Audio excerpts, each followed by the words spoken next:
देखिए प्रश्न संख्या 2 में ही 4 अन्य प्रश्न दिए गए हैं।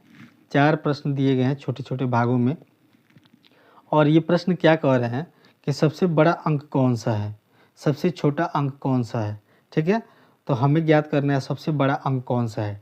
तो यहाँ पे हम लोगों ने बारंबारता सारणी जो बनाया हुआ है आपको दिखाते हैं। चलिए देखिए, ये जो बारंबारता सारणी बनाया गया है आप गौर से देखिए और बताइए ऊपर से नीचे तक कौन ऐसी बड़ी संख्या है जिसको हम लोग कहेंगे कि सबसे बड़ा अंक है। मैंने यहाँ से ये बारंबारता सारणी में सबसे बड़ा अंक कौन आपको दिख रहा है, आप अपने मन से बताइए। यहाँ 1 है, 2 है, 3 है, 4 है, 5 है, 6 है, 7 है, 8 है, 9 है। इनमें सबसे बड़ा अंक कौन सा है? ये तो बच्चा भी बता देगा कि सबसे बड़ा अंक कौन सा है। सबसे बड़ा अंक कौन सा है? 9 है। कौन सा है? 9 है। तो हम इस प्रश्न का उत्तर क्या लिखेंगे? 9 लिख देंगे। नहीं है, कोई परेशानी की बात है नहीं, क्योंकि ये आपसे साधारण बातें पूछ रहा है कि सबसे बड़ा अंक कौन सा है। बारंबारता सारणी बनाया गया और अंक यहाँ पे लिखे गए हैं, तो इसमें सबसे बड़ा अंक कौन सा हो जाएगा? 9। कौन सा अंक हो जाएगा? 9। चलिए अब देखिए दूसरा प्रश्न भी इसी प्रकार पूछ रहा है कि सबसे छोटा अंक कौन है। तो सबसे छोटा अंक इसमें कौन होगा? 1 से लेकर के 9 तक सबसे छोटा अंक कौन सा हो जाएगा? सबसे छोटा अंक होगा 1। क्या लिखेंगे हम लोग? लिखेंगे 1। 1 क्या है? सबसे छोटा अंक है। अब देखिए दूसरा प्रश्न भी हल हो गया इसमें का दूसरा प्रश्न हल हो गया। अब इसका तीसरा प्रश्न देखिए क्या कह रहा है कि इन आंकड़ों का, आप लोगों को दिख रहा होगा यहाँ तक, इन आंकड़ों का परिसर ज्ञात कर दीजिए। आंकड़ों का परिसर कैसे ज्ञात करते हैं आइए आपको हम दिखाते हैं। पिछले प्रश्न को हम लोगों ने किया था प्रश्न संख्या 1 में, जिसमें परिसर को ज्ञात किया गया था। और परिसर ज्ञात करने के लिए क्या किया जाता है? चलिए थोड़ा सा बोर्ड को हम लोग यहाँ पे एडजस्ट कर लेते हैं ताकि आप लोग को दिखाई देगा। क्लियर? चलिए अब हम लोग आते हैं। आंकड़ों का परिसर ज्ञात करने के लिए क्या किया जाता है? सबसे बड़ी संख्या में से सबसे छोटी संख्या घटाया जाता है। तो ये जो आपको दिख रहा है यहाँ पे जो सारणी हम लोगों ने बनाया है, इस सारणी में क्या दिया हुआ था? अंक दिए गए थे 1 से लेकर के 9 तक।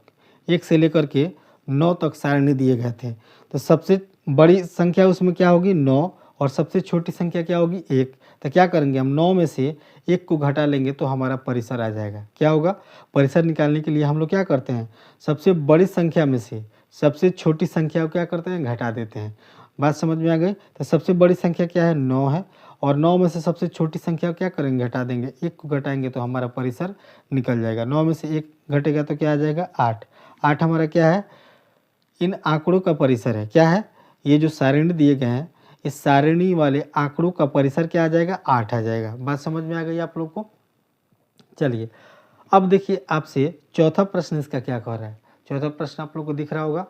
चौथा प्रश्न आपसे कह रहा है, आपको थोड़ा सा कैमरा एडजस्ट करते हैं ताकि आप लोग को सब दिखाई दे। देखिए अब ये चौथा प्रश्न क्या कह रहा है कि अंकगणितीय माध्य ज्ञात कर दीजिए। अंकगणितीय माध्य आपको ज्ञात कर देना है। अंकगणितीय माध्य कैसे ज्ञात करेंगे? देखिए माध्य कैसे ज्ञात किया जाता है?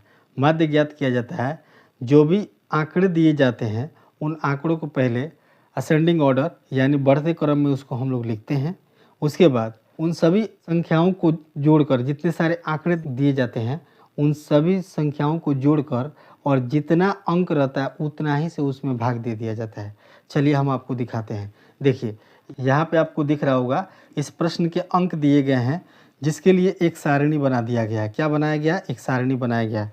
लेकिन हमको अंकगणितीय माध्य निकालने के लिए क्या किया जाता है? इन्हीं अंकों को असेंडिंग ऑर्डर यानी बढ़ते क्रम में सजा दिया जाता है। एक तरफ से बढ़ते क्रम में सजा दिया जाता है और उन सब को जोड़ दिया जाता है। जितने सारे अंक दिए गए हैं इन सभी अंकों को जोड़कर, और जितना अंक है उतना ही से उसमें भाग दे दिया जाता है। जितना अंक है उतना ही से उसमें भाग दे दिया जाता है, तब हमारा माध्य निकल जाता है। चलिए इन सभी अंकों को हम बढ़ते क्रम में सजाते हैं और इन सभी अंकों को जोड़कर जितना अंक है उससे इसमें भाग दे करके माध्य निकालने का प्रयास करते हैं। अलग अलग दिए गए हैं यहाँ पे 4, 6, 7, 5, 3 इधर उधर करके दिया गया है। हम इसको असेंडिंग ऑर्डर में जब सजाएंगे तो 1, 2, 3, 4 करके आएगा। बोर्ड के खाली स्थान पे लिखेंगे। चलिए आपको कैमरा को यहाँ लाते हैं। चलिए आपको दिख रहा होगा, यहाँ पे स्पेस है, अब आपको दिख रहा होगा। ठीक है, चलिए हम क्या करेंगे, उसको असेंडिंग ऑर्डर में सजाएंगे। तो क्या करना होगा, 1 से लेकर के 9 तक की सभी संख्याओं को जिस प्रकार जितना जितना दिया गया है उतना ही हम लोग लिख देंगे। देखिए 1 दिया हुआ है, 1 कितनी बार दिया गया है, 1 बार दिया गया है, ठीक है। 2 दिया गया है 2 बार, हम इसको 2 बार लिखेंगे। 3 दिया गया है 1 बार, तो इसको हम 1 बार लिख देंगे, ठीक है। समझ में आ गई बात। उसके बाद 4 दिया गया है 3 बार, तो हम 4 को 3 बार लिखेंगे ऐसे, ठीक है। उसके बाद 5 दिया गया है 5 बार, कितने बार दिया गया है, 5 बार, तो हम 5 बार लिखेंगे। 5 को 3 बार हो गया 4 और ये 5 बार लिखा गया। उसके बाद क्या हो रहा है, 6 दिया गया है 4 बार, 6 को हम लोग 4 बार लिखेंगे। कितने बार, 4 बार लिखेंगे। चलिए 4 बार 6 को लिख दिए। उसके बाद 7 दिया गया है 2 बार, 7 को हम 2 बार लिखेंगे। क्लियर। 8 दिया गया 1 बार और 9 दिया गया है 1 बार, ठीक है। समझ में आ गई बात। 9 कितना बार दिया गया, 1 बार। चलिए हमने सभी अंकों को एक साथ लिख दिया और असेंडिंग ऑर्डर में लिखा है, बढ़ते क्रम में लिखा है। अब इसको क्या करेंगे, इन सभी संख्याओं को हम जोड़ देंगे। इन सभी संख्याओं को क्या करेंगे, जोड़ देंगे। जितने सारे अंक दिए गए हैं उन सभी अंकों को एक साथ जोड़ेंगे और जितना अंक है उतना ही से उसमें भाग देंगे। चलिए अब इसको हम लोग क्या करते हैं, जोड़ते हैं।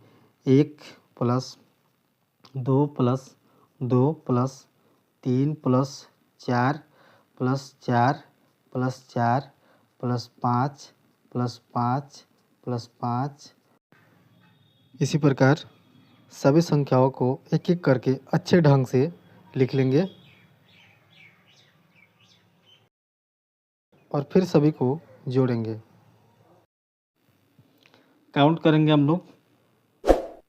1 2 3 4 5 6 7 8 9 10 11 12 13 14 15 16 17 18 19 20। टोटल कितनी संख्याएं हैं, 20 संख्याएं हैं।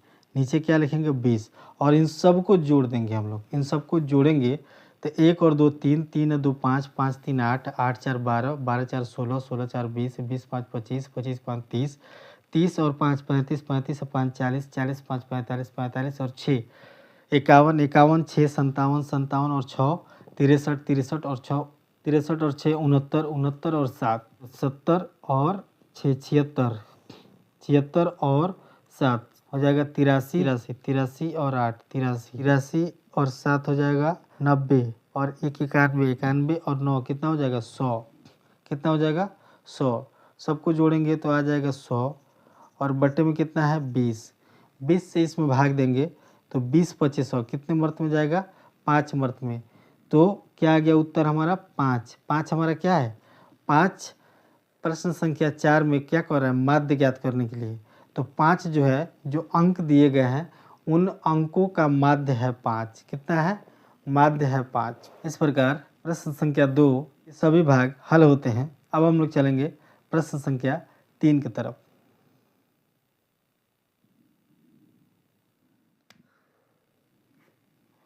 प्रश्नावली 3.1 प्रश्न संख्या 3। प्रश्न संख्या 3 क्या कह रहा है, प्रथम 5 पूर्ण संख्याओं का माध्य ज्ञात कीजिए। प्रथम 5 पूर्ण संख्याओं का माध्य ज्ञात कीजिए। पूर्ण संख्या के बारे में हम लोग पहले अध्यायों में हम लोगों ने पढ़ लिया है। पूर्ण संख्या क्या होता है, प्राकृत संख्याओं के समूह में जब शून्य को शामिल कर लिया जाता है तो उसे पूर्ण संख्या कहा जाता है।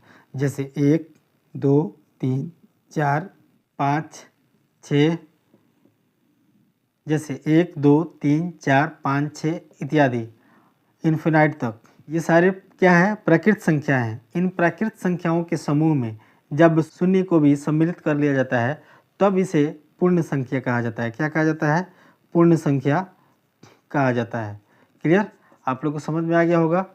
देखिए अब आपसे कह रहा है कि प्रथम 5 पूर्ण संख्याओं का माध्य ज्ञात कर दीजिए। देखिए यहाँ से प्रथम 5 पूर्ण संख्याओं को ले लेंगे।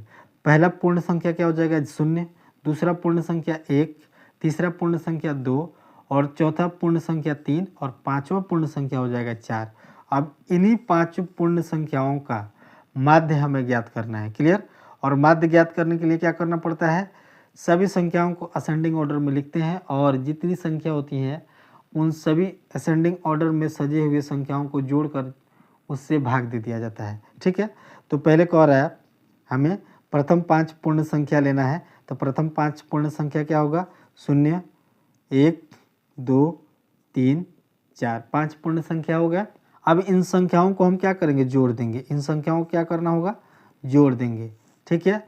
और जितनी संख्या है उतना से इसमें भाग दिया जाता है। देखिए कितना है, 1 2 3 4 5, तो कितने पूर्ण संख्या हो गया, 5, तो बटे में क्या हो गया, 5, इतना ही से इसमें भाग देना। अब इन सबको जोड़ेंगे, इन सबको जब जोड़ेंगे तो शून्य को 1 के साथ जोड़ेंगे तो 1 ही आएगा।